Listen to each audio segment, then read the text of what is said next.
Samsung Mobile Korea just unleashed 3 teaser videos for the Samsung Galaxy S9 and Galaxy S9 Plus.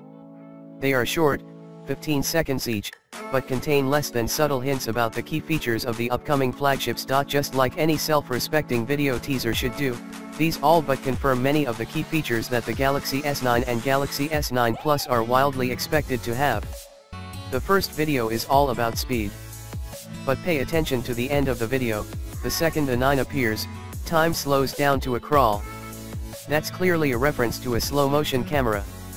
The second video is shot in the dark. That is until the 9 appears and the image brightens up considerably. Samsung has been pushing low-light performance for several generations, but the S9 Duo is supposed to have an f/1.5 lens with a variable aperture. And finally, the third video. This demos the 3D emoji that the rumor mill was buzzing about yesterday.